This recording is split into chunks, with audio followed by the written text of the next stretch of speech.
All right, today we're jumping into one of the most intense and fascinating periods in South American history, Chile's Patria Vieja, or the Old Fatherland. This was the nation's very first, very fiery shot at governing itself. It was a 3-year whirlwind that, believe it or not, set the stage for everything that came after. So, what does that first taste of freedom actually look like? Well, it's rarely a clean story. The Patria Vieja is this incredible drama. Really, it's a revolution that was almost eaten alive by its own heroes. It's a story about huge ideas, even bigger egos, and a dream of liberty that was, for a time, completely doomed. So where do we kick things off? It wasn't with some grand battle.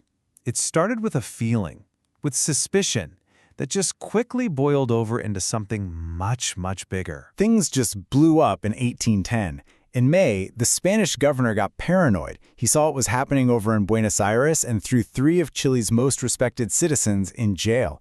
But that move totally backfired. The public was outraged, and he was forced to resign just 2 months later. By September, Chilean leaders had formed their own government, their own junta. Now, officially, they said they were still loyal to the Spanish king, who was a prisoner of Napoleon at the time. But let's be real, the genie of self-rule was out of the bottle, and its first big test was right around the corner. And that test was the Figueroa Mutiny. You have this guy, Lieutenant Colonel Tomás de Figueroa, a diehard royalist, who leads an armed uprising to try and shut the new junta down. It was a total failure. History books blame his atolondramiento, his recklessness, or maybe just his foolishness. But the fact that it failed is almost beside the point. What it proved was that this wasn't going to be some peaceful political shift. Nope, this was the first real violent clash between those loyal to Spain and the new patriot movement. The battle lines were officially drawn in blood. And the new patriot government's reaction? It was absolutely ruthless. Figueroa was caught, put on trial, and sentenced to be executed all on the same day. This quote from the court's decision is just chilling. They ordered him to be shot by a firing squad inside the prison, and get this, to avoid any particular commotion.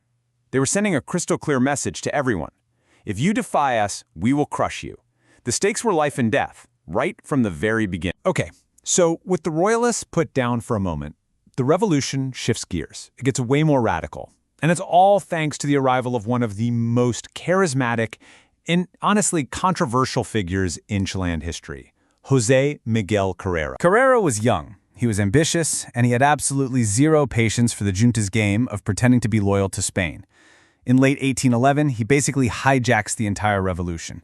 He pulls off a series of military coups and puts himself and his brothers in charge. His plan? To forge a brand new, totally Chilean identity. And nothing shows his audacity better than this. In 1812, Carrera gets rid of the Spanish flag and introduces Chile's first ever national flag. Just look at the difference. He swaps the symbol of the Spanish crown for this new tricolor of blue, white, and yellow. This was a massive symbolic act. It was a public declaration. Even if they were still saying the right words about the king, visually, emotionally, they were making a clean break. They were becoming their own people. But this revolution wasn't just being fought with cannons and swords. It was a war of words, fought with ink and paper. Carrera's government kicks off this explosion of political writing, mainly through newspapers. The big one was La Aurora de Chile, the country's very first newspaper. It was run by a friar, of all people, named Camilo Henriquez. He basically became the revolution's lead singer, sometimes even using an anagram of his own name, Quirino Lamarches, to get his most radical thoughts out there. And Henriquez, well, he was the intellectual engine of this whole thing. This is the man who, in 1812, dared to do something no one had done in public before. He printed the word independencia, independence. He argued over and over again for a total, complete break from Spain. He turned what had been just a whisper into a real public political objective. So you see, if Carrera gave the revolution its muscle, it was Henriquez who gave it its voice. But just as the patriot cause was really starting to find its footing and its voice, it began to crack from the inside. The biggest threat to this revolution wasn't going to be the Spanish army. No, it was going to be the patriots themselves, thanks to a bitter feud between their 2 top leaders. So on one side, you've got José Miguel Carrera, the flashy, impulsive guy who grabbed power. And on the other, Bernardo O'Higgins, a more careful, strategic military mind. To his fans, Carrera was a visionary. To his enemies, he was a reckless tyrant who only cared about his family's power. O'Higgins, on the other hand, was widely respected for his tactical genius, but he just didn't have Carrera's political ruthlessness. These two were like oil and water. They were bound to clash, and that clash was going to have absolutely devastating results. And this quote from Carrera's own diary, wow. It just gives you a raw, unfiltered look at how bad things got. He's writing about a time he thought O'Higgins was plotting to have him arrested. He calls O'Higgins an ingrate who was too much of a coward to act. This wasn't just a political disagreement. This was personal. This was deep, bitter resentment. And this rivalry spilled onto the battlefield with disastrous consequences. Take the siege of Chillán. It's a Patriot defeat, and Carrera gets the blame. But then, right after, at the Battle of El Roble, it's O'Higgins who becomes the hero. He rallies the troops during an ambush and literally saves the army.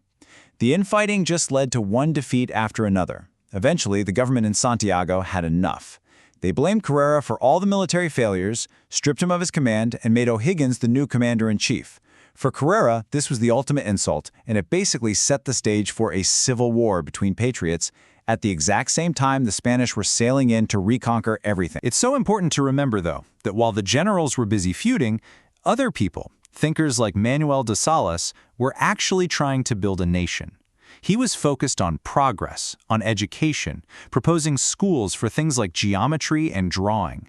You could say he was trying to build the software for a new country while the military leaders were busy breaking the hardware. And all of this brings us to the tragic and pretty much inevitable end of the Patria Vieja, a revolution that started with so much hope and promise and was ultimately brought to its knees. So in 1814, a Spanish army lands from Peru to take back the colony.